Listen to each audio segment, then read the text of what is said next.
Porto Novo, ou Roque-Bonou, la capitale du Bénin, est située à 13 km de l'océan Atlantique dont elle est séparée par une lagune, à 30 km à l'est de Cotonou, la plus importante ville économique du pays, et à 12 km de la frontière nigériane. La ville de Porto Novo est installée à l'embouchure du fleuve Wémé, en bordure du bras lagunaire qui longe la côte jusqu'à Lagos, au Nigeria. Sa situation géographique constitue un atout qui lui permit de prendre part activement au commerce international maritime du XVIIe au XXe siècle. La ville s'est développée et s'est nourrie, depuis sa fondation au XVIe siècle, de la rencontre féconde des civilisations Édé et Gbé. Elle possède un patrimoine matériel et immatériel exceptionnel. On y découvre un patrimoine architectural riche et varié, composé de bâtiments coloniaux, de maisons afro-brésiliennes, de palais royaux, de concessions familiales et de temples vaudous. Le paysage urbain portonovien est aussi parsemé d'une multitude de places traditionnelles, destinées d'abord à la pratique des cultes vaudous, mais accueillant aussi d'autres activités telles que la restauration de rue, le commerce de proximité, le sport ou encore les loisirs.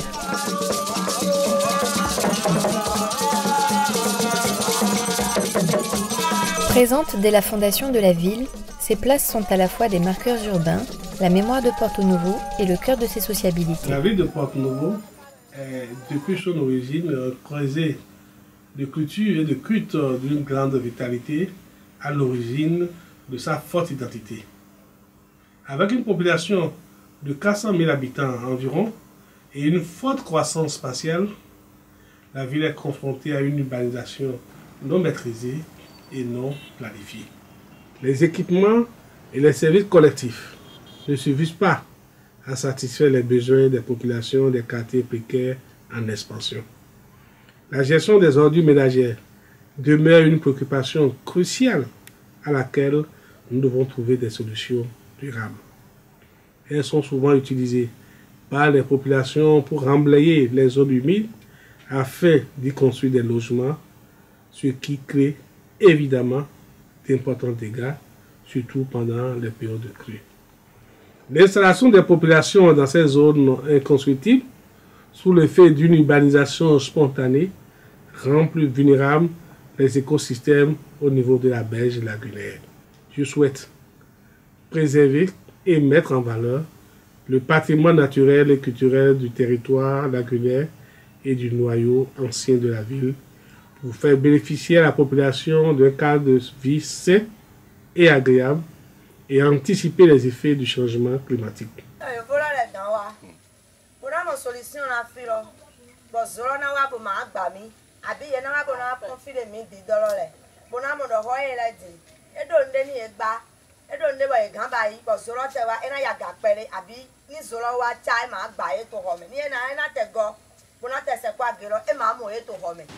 En 2010, la ville de Porto Novo a connu une inondation dont la hauteur des eaux a duré plusieurs semaines et a affecté les populations des quartiers les plus vulnérables. Le souvenir de cette catastrophe naturelle demeure vif dans la mémoire des habitants. La crue de 2010 ne sera certainement pas un épisode isolé. Des analyses statistiques révèlent en effet que la crue centenale du lac Nokwe dépassera de 10 cm la crue de 2010. Le changement des saisons, les crues et les inondations rappellent ainsi aux habitants de Porto Novo le lien profond qui existe entre la lagune et la ville. L'ensemble formé par la lagune et les zones humides constitue un biotope fragile qui participe au fonctionnement systémique de l'écosystème dont l'équilibre biologique reste très sensible.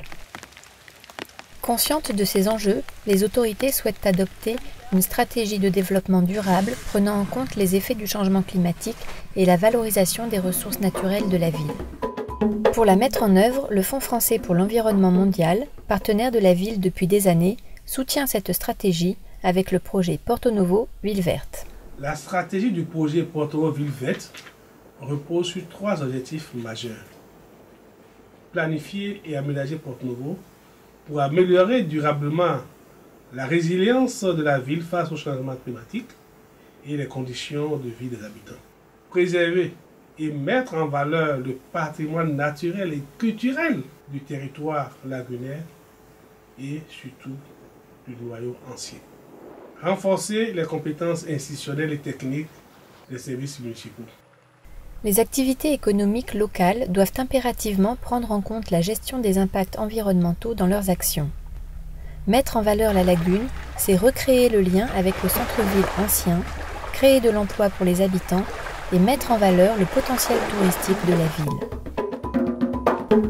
L'une des actions phares du projet Porto Novo Ville Verte est l'aménagement d'un sentier, les 100 pas du Roi, qui reliera le site de la nouvelle Assemblée nationale du Bénin à la zone de Lokpoji, en passant par le noyau ancien de la ville, offrant ainsi un cadre de promenade aux habitants. Vous voyez la forêt que vous voyez là, c'est la forêt Oro.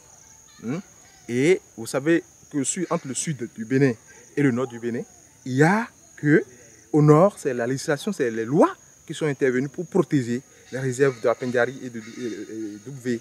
Tandis qu'au sud ici, aucune loi n'a protégé aucune ressource naturelle. Donc c'est le sacré, c'est les traditions, c'est les Vaudons qui ont protégé le reste. Si vous voyez un arbre qui a plus de 50 ans aujourd'hui, c'est parce qu'on a dit que c'est sacré. Donc il y a de ces, un peu partout dans ce milieu, de ces reliefs forestiers-là, qui ont été protégés par le sacré.